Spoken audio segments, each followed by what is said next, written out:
January 13, 2026, 2:47 p.m. Caribbean Sea, 200 miles south of Jamaica. The U.S. Coast Guard cutter Hamilton has been tracking a suspicious cargo vessel for 3 hours. The vessel's transponder shows legitimate registration. The cargo manifest claims agricultural equipment. But the ship's route is wrong. The speed is wrong. The behavior is wrong. Petty Officer Second Class Marcus Webb leads an 8-man boarding team preparing to inspect the vessel. Standard procedure. Routine interdiction. They've done this hundreds of times. Approach in small boat. Climb aboard. Check documents. Search cargo. Usually find nothing. Sometimes find drugs. Occasionally make arrests. But in 4 minutes, this routine boarding will become a firefight. 8 Coast Guardsmen against 16 Cartel gunmen in a pre-planned ambush. And what those 4 minutes reveal about the drug war's evolution will change everything about maritime interdiction. The numbers seem manageable. 8 trained Coast Guardsmen with M4 rifles against cargo vessel crew. Even if the crew resists, they're civilians, lightly armed if armed at all. The boarding team has training, has weapons, has backup from the cutter 400 yards away. But those assumptions are about to get 2 Coast Guardsmen shot and reveal a new cartel tactic that makes every boarding deadly. The Hamilton had detected the cargo vessel at 11:32 a.m.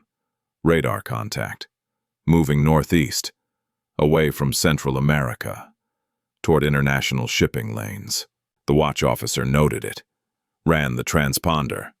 Panamanian registry, listed cargo, farming equipment destined for Dominican Republic.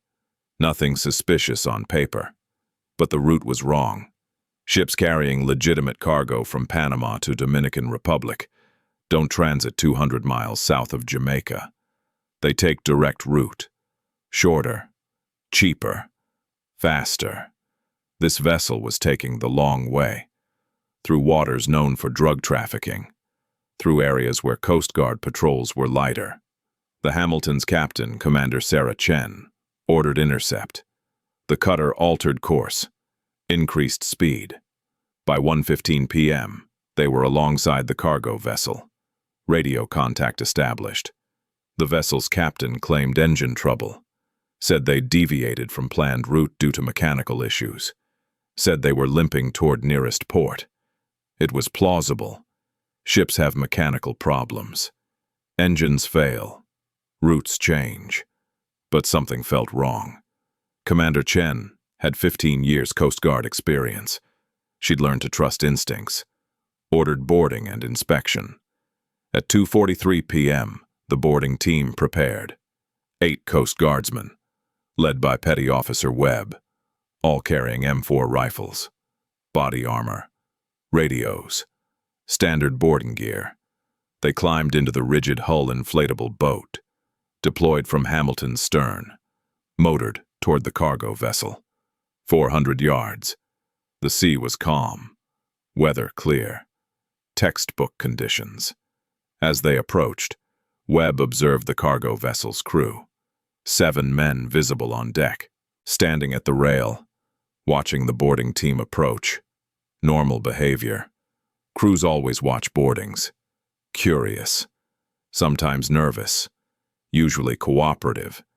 But something about these men was different. Their positioning. Too spread out. Too deliberate. And their body language. Not nervous. Alert. Watching. Waiting.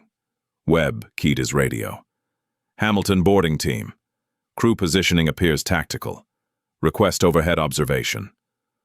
The Hamilton's helicopter was already airborne, circling at distance.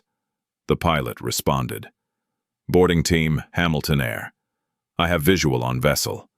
Crew appears calm. No weapons visible. Cleared to board. At 2:46 p.m., the boarding team reached the cargo vessel's hull. Webb and 3 others grabbed the ladder, started climbing. Standard procedure. 4 up first. Establish control of deck. Then remaining 4 follow. The ladder was wet. metal rungs slippery. Webb climbed carefully, rifle slung across his back, hands on ladder. He reached the rail, grabbed it, pulled himself up, stepped onto the deck, turned to help the next man up.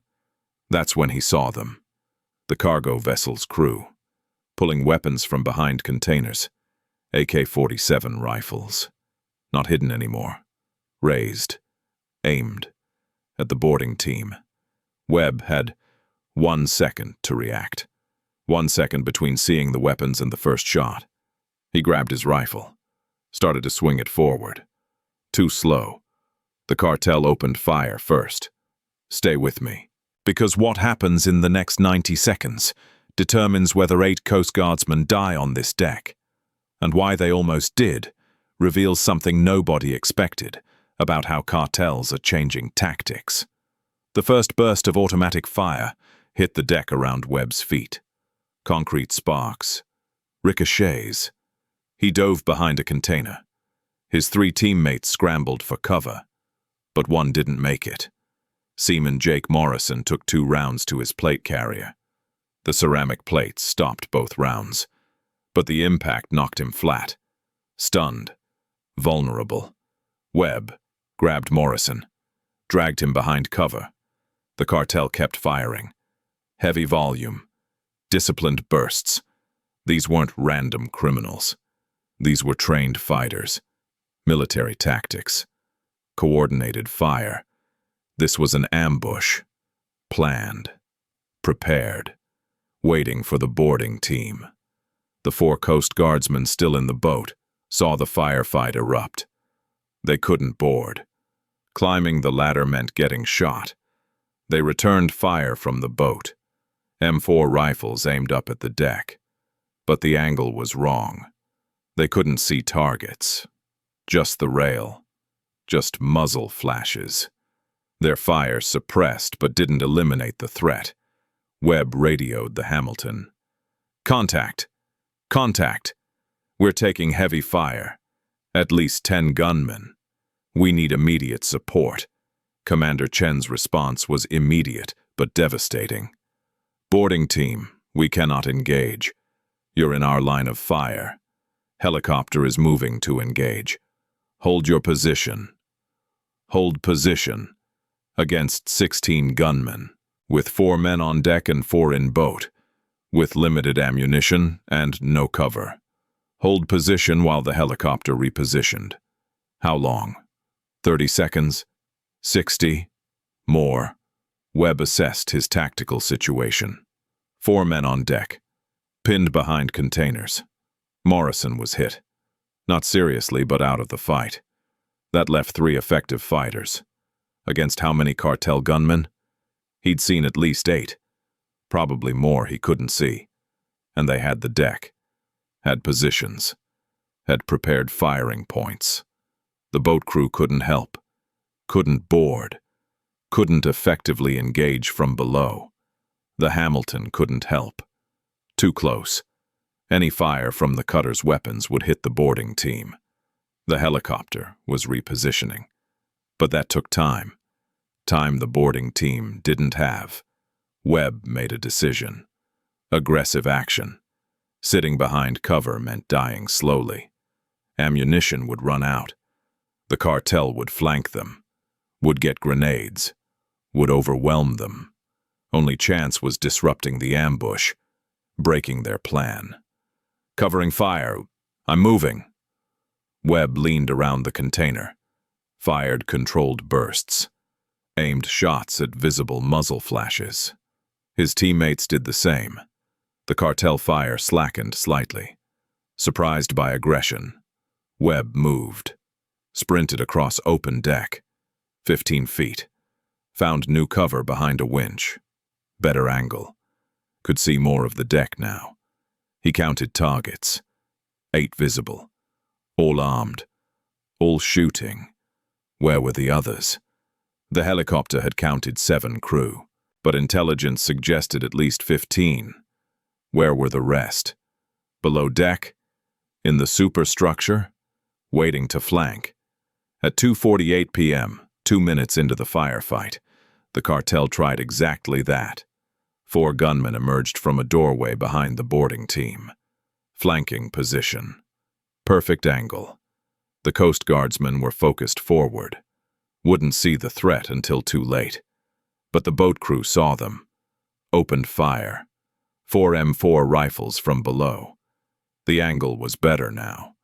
They could see the flanking force. Engaged immediately. 2 cartel gunmen fell. The other 2 retreated back through the doorway. Flank attempt failed. Webb realized the tactical reality. The cartel had numbers, had position, had prepared ambush, but they weren't professionals. Real military wouldn't have failed that flank, wouldn't have exposed themselves. These were cartel fighters, trained but not disciplined, aggressive but not tactically sound. That was the weakness. That was the opening. At 2:49 p.m., the Hamilton's helicopter arrived on station. MH-65 Dolphin, armed with M240 machine gun. The pilot had repositioned to side angle, could see the cargo vessel's deck, could distinguish cartel gunmen from Coast Guardsmen, could engage without hitting friendlies.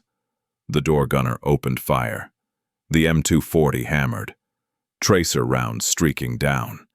The effect was immediate. 3 cartel gunmen caught in the open, cut down. Others scrambled for cover. Fire discipline collapsed. Panic set in. They'd expected to fight Coast Guardsmen. Hadn't expected helicopter gunship. Webb seized the moment. "Advance! Push them!" The 3 effective Coast Guardsmen on deck moved forward, covering each other. 1 moved while 2 provided fire. Textbook tactics. The cartel tried to respond, but the helicopter kept them suppressed. Every time a gunman exposed himself, the M240 engaged. Ruthlessly. Accurately. At 2:51 p.m., 4 minutes into the firefight, the cartel broke. Some threw down weapons, raised hands. Others ran for the superstructure, trying to hide, trying to escape. The helicopter tracked them. The gunner eliminated runners. No mercy. No hesitation. They'd ambushed American law enforcement. There would be no gentle surrender. Webb and his team cleared the deck, securing surrendering cartel members, checking bodies, counting casualties. 9 cartel fighters dead, 7 surrendering. The rest either fled below or were already dead. Morrison was wounded but stable. 1 other Coast Guardsman had taken shrapnel to his arm. Minor injury. The rest were unharmed. At 2:54 p.m., the remaining boarding team climbed aboard. Reinforcements from the Hamilton. 20 additional Coast Guardsmen. Armed. Ready. They cleared the vessel methodically, room by room. Found no additional cartel fighters. Just crew. Legitimate crew. Who'd been held hostage, locked in a storage room. They'd been forced to sail the ship, under threat of death. The cartel had taken their vessel 3 days earlier, used it as drug transport, used the crew as human shields. The cargo hold revealed the truth. 7,000 pounds of cocaine, packaged in waterproof bundles. Street value, $350 million. The largest cocaine seizure in Caribbean waters in 5 years. And the cartel had been willing to fight for it, to ambush Coast Guard, to kill Americans, to protect their investment. But here's what disturbed everyone who analyzed the firefight afterward. This wasn't panic. This wasn't desperation. This was planned. The cartel knew the Coast Guard would board, knew the procedures, knew the timing. They'd prepared an ambush, positioned fighters, distributed weapons, waited for the boarding team to be vulnerable, then attacked. It was new tactic, evolution of cartel strategy. Previously, crews surrendered, accepted arrest, let lawyers handle it. Minimal violence, minimal casualties, just business. But this was different. This was war. Fight American law enforcement. Kill if possible. Escape if possible. Protect the cargo at all costs. The investigation revealed why. The cocaine belonged to Sinaloa Cartel. Specifically, a faction led by a lieutenant named Hector El Cuervo Salazar, the Raven, known for extreme violence, known for military tactics, known for training his men like soldiers. He'd decided that surrendering cargo was unacceptable. Better to fight, better to ambush, better to kill Coast Guard than lose $350 million. Intelligence traced the planning. The cartel had studied Coast Guard procedures, new boarding protocol, new team sizes, new response times. They'd calculated that 8-man boarding team was vulnerable, that helicopter response took minutes, that the cutter couldn't fire without hitting friendlies. They'd found the gap in Coast Guard tactics and exploited it. The ambush almost worked. If the helicopter had been 30 seconds slower, if the boat crew hadn't spotted the flank, if Webb hadn't made aggressive moves, the boarding team would have been overwhelmed, killed or captured, and the cartel would have escaped. With crew, with cocaine, with victory. But it failed. 9 cartel fighters dead, 7 captured, $350 million in cocaine seized, the vessel impounded, the operation destroyed. El Cuervo's tactic had cost him more than surrendering would have. Cost him fighters, cost him cocaine, cost him reputation. But it also cost the Coast Guard something. Innocence. The assumption that boardings were routine, that cartel crews would surrender peacefully, that violence was exception not rule. January 13th proved otherwise. Proved cartels were willing to fight, to ambush, to kill American law enforcement. The Coast Guard adapted. New procedures, larger boarding teams, earlier helicopter deployment, more aggressive tactics, assumption of threat, rules of engagement changed. Boardings became combat operations, treated as hostile until proven otherwise. The days of routine inspections ended. Every boarding now assumed ambush potential. Webb received Navy and Marine Corps Commendation Medal for his leadership under fire. Morrison received Purple Heart for his wounds. The helicopter crew received air medals. The boat crew received commendations. Everyone involved was recognized, because everyone had done their part in surviving an ambush designed to kill them. But Webb doesn't display his medal, keeps it in a drawer. When asked about January 13th, he doesn't talk about the firefight, doesn't talk about the kills, doesn't talk about the tactics. He talks about the 4 seconds. The 4 seconds between stepping on deck and the first shot. The 4 seconds when he saw the weapons but couldn't react fast enough. The 4 seconds when he thought he'd die. Those 4 seconds changed how he approaches every boarding, changed how he assesses every vessel, changed how he interprets every crew behavior. Because now he knows, cartels don't surrender anymore. They ambush, they fight, they try to kill. And 4 seconds is the difference between surviving and dying. The cargo vessel was searched for 2 days. Every compartment, every container, every hiding space, found only cocaine, 7,000 pounds, no other contraband, no weapons beyond those carried by cartel fighters, no explosives, no money, just cocaine, $350 million worth. Enough that El Cuervo thought it worth 16 men, worth ambush, worth fighting Coast Guard. He was wrong. Cost him 9 dead, 7 imprisoned, all the cocaine seized. And Coast Guard now knows his tactics, knows his methods, knows his face. He's on every watch list, every intelligence database, every target deck. Eventually, someone will find him, arrest him, or kill him. The ambush made that personal. The 7 captured cartel fighters told their stories during interrogation. They'd been recruited specifically for this job, offered $10,000 each, told they'd fight American Coast Guard, told they'd probably die.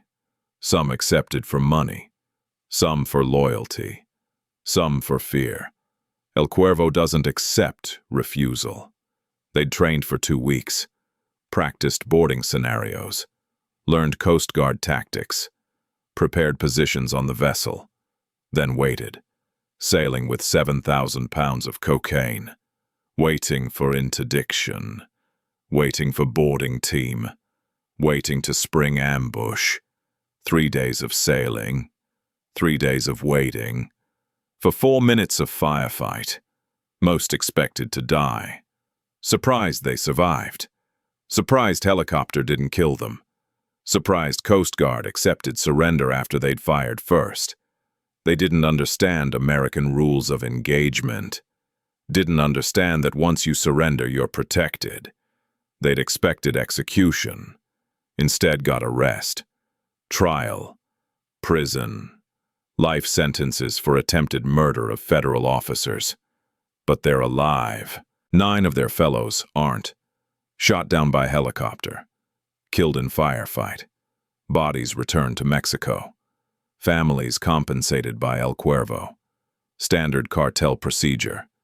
Take care of fallen fighters' families. Ensures loyalty. Ensures future recruits. Death isn't failure if family is supported. That's the calculus that keeps Coast Guard officers awake. That cartels can recruit men willing to die, willing to fight American law enforcement, willing to ambush, willing to kill, for $10,000 and promise of family support. How do you deter that? How do you prevent that? How do you protect boarding teams against that? There are no good answers. Only tactics. Only procedures. Only training. Assume every boarding is ambush. Deploy overwhelming force. Establish fire superiority immediately. Don't give enemy time to react. Don't create vulnerable moments. Don't repeat January 13th. But boardings must happen. Vessels must be inspected. Cocaine must be interdicted. The mission continues. And every boarding team now approaches every vessel, knowing what happened to Webb's team, knowing about the ambush, knowing about the 4 seconds, knowing that cartels fight now, that surrender isn't guaranteed, that violence is expected. That's El Cuervo's legacy. That's what January 13th taught. That the drug war has escalated. That cartels use military tactics. That American law enforcement are targets. That $350 million is worth 16 men trying to kill 8 Coast Guardsmen. Webb still leads boarding teams. Still approaches suspicious vessels. Still climbs ladders onto unknown decks. But now he does it differently. Helicopter overhead immediately. Weapons ready before boarding. Aggressive clearing. Assume hostility. The 4 seconds taught him. The ambush changed him. January 13th ended routine boardings forever. The cargo vessel was sold at auction. Proceeds to U.S. government. The cocaine, destroyed. Standard procedure. The 7 crew members freed. Given asylum. Protected from cartel retaliation. They'd been victims. Hostages. Forced to sail. The cartel had taken their ship and used them as cover. They'd done nothing wrong except be in wrong place when cartel needed transport. They told investigators what they'd seen. The cartel boarding their vessel off Panama. The guns. The threats. The 3-day journey. Being locked in storage room during ambush. Hearing gunfire. Explosions. Wondering if they'd die. Then Coast Guard breaking down the door. Freedom. Safety. Rescue. They don't go back to sea. Too traumatized. Too afraid. Cartel knows who they are. Knows they cooperated. Knows they provided intelligence. El Cuervo doesn't forgive witnesses. Doesn't forget informants. They live in protective custody now. New name. New locations. New lives. Price of surviving cartel hostage situation. The firefight lasted 4 minutes, but its effects continue. Every Coast Guard boarding in Caribbean waters, every suspicious vessel, every approach. Everyone remembers January 13th. Everyone knows Webb's story. Everyone trains for ambush, because El Cuervo proved it's possible. Proved cartels will fight. Proved American blood is acceptable cost for protecting cocaine. That's the truth from January 13, 2026. The day 8 Coast Guardsmen faced 16 cartel gunmen in pre-planned ambush. The day routine boarding became firefight. The day cartels proved they'd evolved. From criminals who surrender to fighters who ambush. From passive to aggressive. From accepting arrest to attempting murder. 2 Coast Guardsmen wounded. 9 cartel fighters dead. 7 captured. 350 million seized. 4 minutes of violence. New understanding of drug war reality. That's what January 13th means. That's what 4 seconds of vulnerability cost. That's what boarding teams face now. Every time. Every vessel. Every approach. The war on drugs changed that day. Became more dangerous. More violent. More military. Because cartels learned they could fight. Could ambush. Could almost win. And nearly winning means trying again. Different vessel. Different location. Different boarding team. Same tactic. Same ambush. Same goal. Kill Americans. Protect cocaine. Fight rather than surrender. That's the new normal. That's post-January 13th reality. Every boarding assumes ambush. Every approach assumes fight. Every Coast Guardsman assumes violence. Because Webb's 4 seconds proved it. Cartels don't surrender anymore. They kill. Or try to. And defending against that. Surviving that. Winning that. That's what Coast Guard does now. Every day. Every boarding. Every vessel. Until the next El Cuervo decides 350 million is worth another ambush. Worth another 16 fighters. Worth another attempt to kill American law enforcement. Then it happens again. The 4 seconds. The ambush. The firefight. The survival. The lesson learned in blood. That's January 13th. That's the firefight at sea. That's 8 versus 16. That's what happens when cartels stop surrendering and start fighting. And that's why every Coast Guard boarding team now trains for the worst, plans for ambush, expects violence, because routine ended on January 13th, and it's never coming back.